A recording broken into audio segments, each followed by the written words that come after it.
Hello and welcome all of you. Please listen to an interview on commercial space. Career for entrepreneurs and youth in the space field. Expert is Dr. RADHAKRISHNAN DURAIRAJ, Chairman and Managing Director of New Space India Limited, NSIL, and interviewer is Miss Roselind Mathew. 23rd August is being observed as National Space Day. To commemorate this event, Akashvani brings to you recordings with the scientists working at ISRO. Today with me at New Space India Limited, Bengaluru, Sri RADHAKRISHNAN DURAIRAJ, Chairman cum Managing Director of New Space India Limited. Today, Sri RADHAKRISHNAN DURAIRAJ will highlight space startups to enter into the space business and create a space ecosystem in the country. Welcome to the program, sir. Thank you very much. On the occasion of National Space Day today, how do you foresee the future and how can you connect how far we have come to where we will be going? I would say if you look at National Space Day, like you mentioned, primarily we are trying to commemorate the successful landing of Chandrayaan 3 on the moon surface, which happened last year on 23rd of August in 2023. After the successful landing, Honorable Prime Minister of India has declared this day as the National Space Day. As you may be aware, a lot of celebrations are going all over India and many events are being organized both at the school, colleges and at the unders level. And we NSIL also conducted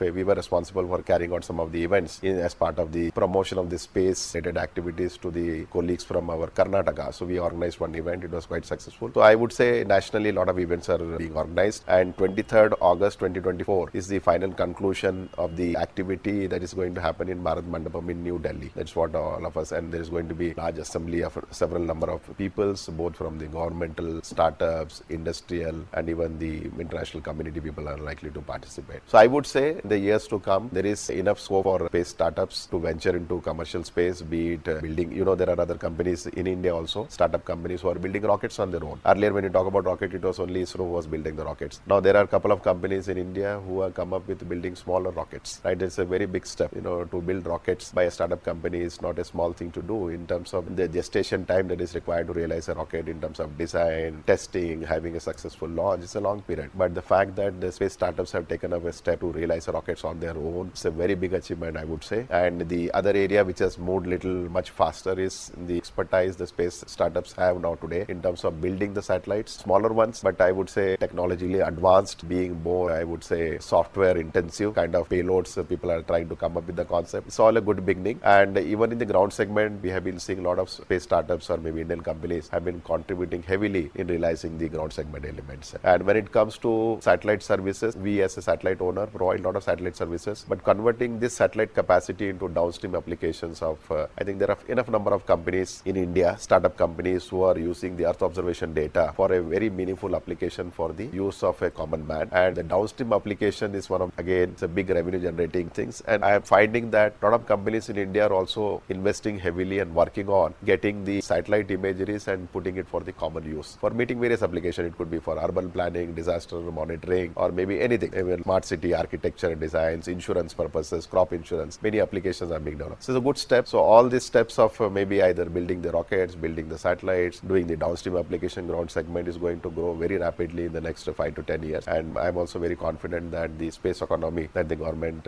is looking at to increase India's share in the global space economy, we will be successful in the coming years. Sir, you're working with New Space India Limited. What does it stand for? New Space India Limited is the commercial arm of ISRO. We are a 100% owned Government of India company under Department of Space. We are primarily a Schedule A central public sector enterprise. New Space India Limited is primarily responsible for carrying out end-to-end commercial space business in India. We not only address the commercial space activities within the country, but also cater to the global demands. So if you look at some of the major business activities that New Space India carries out, we are into the, I would say, the entire gamut of the space, be it building the rockets, launching them for the customers from India or abroad, be it building the satellites for the customers, users, or also for our own need. New Space India Limited was established in March 2019 with the objective of carrying out commercial space business and provide ISRO with the support of marketing the space products and services that emanate from the Indian Space Program. In fact, during June 2020, as you may be aware, Government of India announced opening of the space sector, where the intention of the government was to create a better space ecosystem in the country and also enable Indian industry partners to contribute contribute at a slightly much higher level in the entire commercial space activities. So with that intention, after the space sector reforms, the role of NSIL grew multifold, where NSIL has been mandated to undertake the satellite missions on a demand-driven mode, enabling Indian industries to participate in end-to-end manufacturing of rockets, and also carry out a lot of activities related to ground segment and maybe satellite services to the customers. So with this space sector reforms, the company has grown over last 4 to 5 years. Now we are almost into 5 years into service. And if you look at the annual revenue of our company, we are almost at 2,500 crores plus annual revenue. The company is earning every year through these space businesses. In terms of enabling Indian industries in manufacturing the rockets, NSIL took up the project of building the workhorse launcher of ISRO, which is a polar satellite launch vehicle.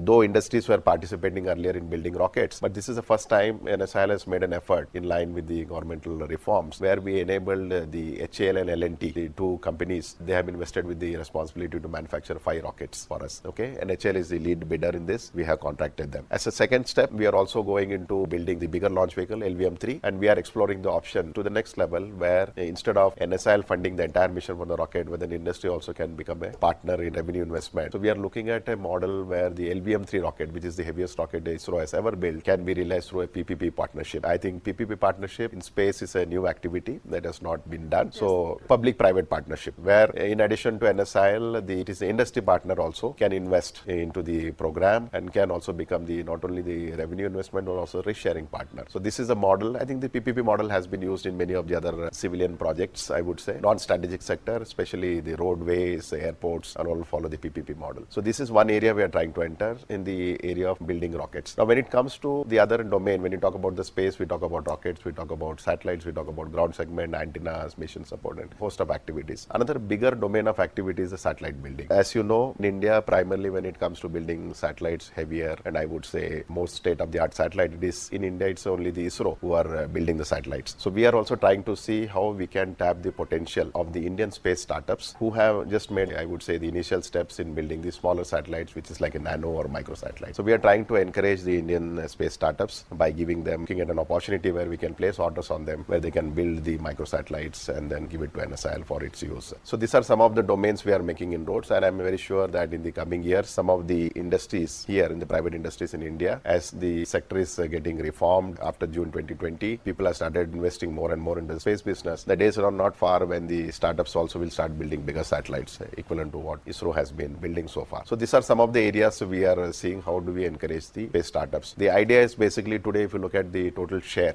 people, you would have heard in many places that the global space industry is $400 billion plus in the next 10 years. That is a projection. And if you look at the India's share in the total global space industry markets, hardly around 2 to 3%. So the effort of us and also the government and the kind of program that are being taken up, people are trying to look at in the next coming 5 to 6 years or 10 years, how can we increase our share in the global market to something like 8 to 10%. That is a vision we are looking at it. So these are the steps which NSIL or ISRO is taking up to ensure that there is a bigger participation of the industries, not only the bigger industries but also the startups, by giving them more responsibilities of maybe either building some rocket parts or satellites and those kind of things. Another important activity I want to touch upon is the ground segments. As we build more satellites, more rockets, and more services are being rendered to the users, there is a lot of scope for the people to invest in the ground segment. Ground segment, when I say, is nothing but an antenna systems, for tracking the satellites or receiving the data from the satellites. So there is a large volume of ground segment element that also has a good market potential. In fact, if you look at the $400 billion global space industry, chunk of the portion of the revenue lies in the ground segment, one of the very important components. So this is one area we are also trying to see how do we enable the participation of the Indian industries in building the ground systems, not only for the Indian use, but also how can we take the expertise available with them to the global market also. So this is one step we are trying to see that. And we are also looking at some of the partnership models with not only with the international players, also with some of the good companies within India, depending on the strategic nature of the activity. How can we partner with them so that everybody contributes to the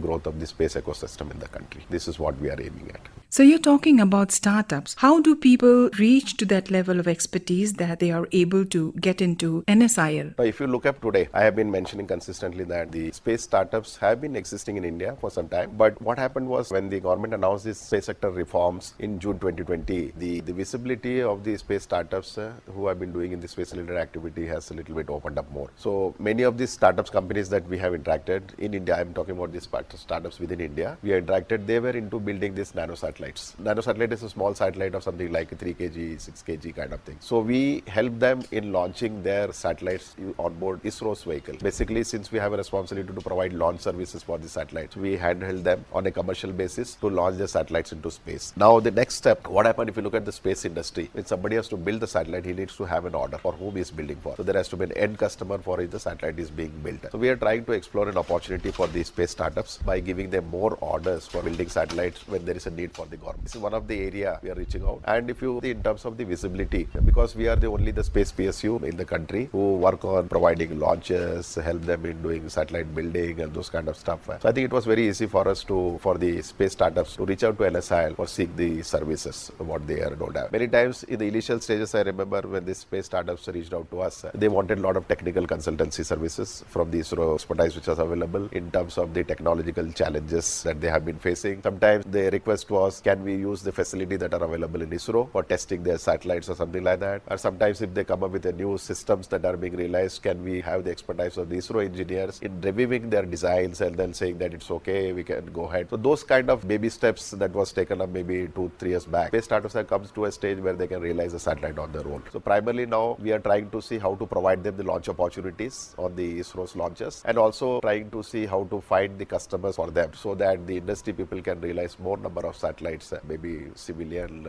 government or whatever users. Can you share any revolutionary event that is happening? What I was mentioning, the biggest thing I have seen in last 2 to 3 years, especially after the reforms was announced. As I mentioned, industries have been working in the space related activities. We cannot deny that they have been working for the last several years. But the startups working on their own, realizing the systems like rockets I mentioned on their own, realizing satellites on their own, doing a lot of downstream application programs, it's a very big step that has happened, which to my knowledge, if I look back 5 to 10 years back, I don't think it was happening to such great scale. Now you have several of startup companies coming up in India, reaching out to us, reaching out to global players to see how they partner, bring the technology from outside and do it for the well-being of the people in India and also meet the governmental requirements also. It's a big step and I would say a lot of energy has flown into the system now after the reforms and the National Space Day with the successful landing. It has also created a kind of I would say a new zeal in the minds of the people to take up their profession in the area of space. What is your message to the people of India? I think space is a very exciting thing, but a lot of challenges. Huge investments are required, risks are quite high and you have to take a very cautious step, especially when you look at the launcher development. I think the risks and the lot of money is at stake. It's not just building a rocket, you need to have all the infrastructure for testing, launch pads and other things, which ISRO has been very kind enough to provide their facilities, launching facilities, launch stations.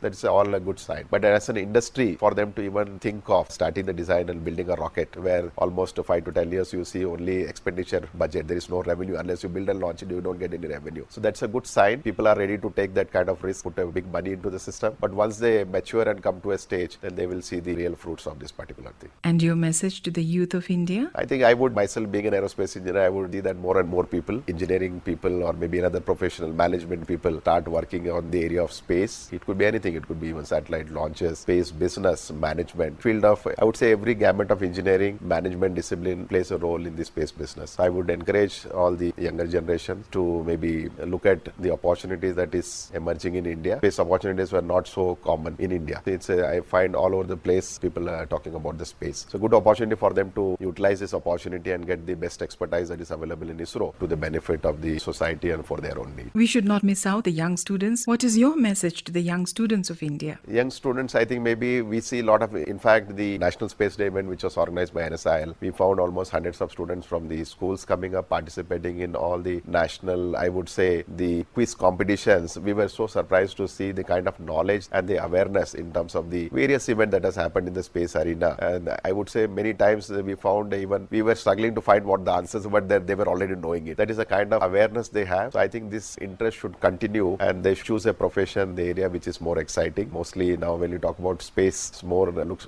from the scientific perspective. So I know we should have more and more young and bright engineers in the country who can take up the profession in space and ensure that India is already one of the 5 spacefaring nations in the world. And so I think we should try to raise our level to a higher in terms of the economy also that the space business is going to bring for the country. Talking to us was Chairman cum Managing Director of New Space India Limited, SHRI RADHAKRISHNAN DURAIRAJ. He shared valuable insights into various aspects of commercial space ecosystem. Thank you so much, sir. Thank you very much. It was our pleasure talking to you and participating on this important event of National Space Day, especially for All India Radio. It's my pleasure to be associated with with your team. Thank you very much. You were listening to an interview on commercial space, career for entrepreneurs and youth in the space field. Expert was Dr. RADHAKRISHNAN DURAIRAJ, Chairman and Managing Director of New Space India Limited, NSIL, and interviewer was Miss Roselind Mathew. Contributed by Akashvani Bangalore, read by Nisha Bharadwaj, and presented by Dilip Jha. This broadcast came to you from Indraprastha channel of Akashvani Delhi.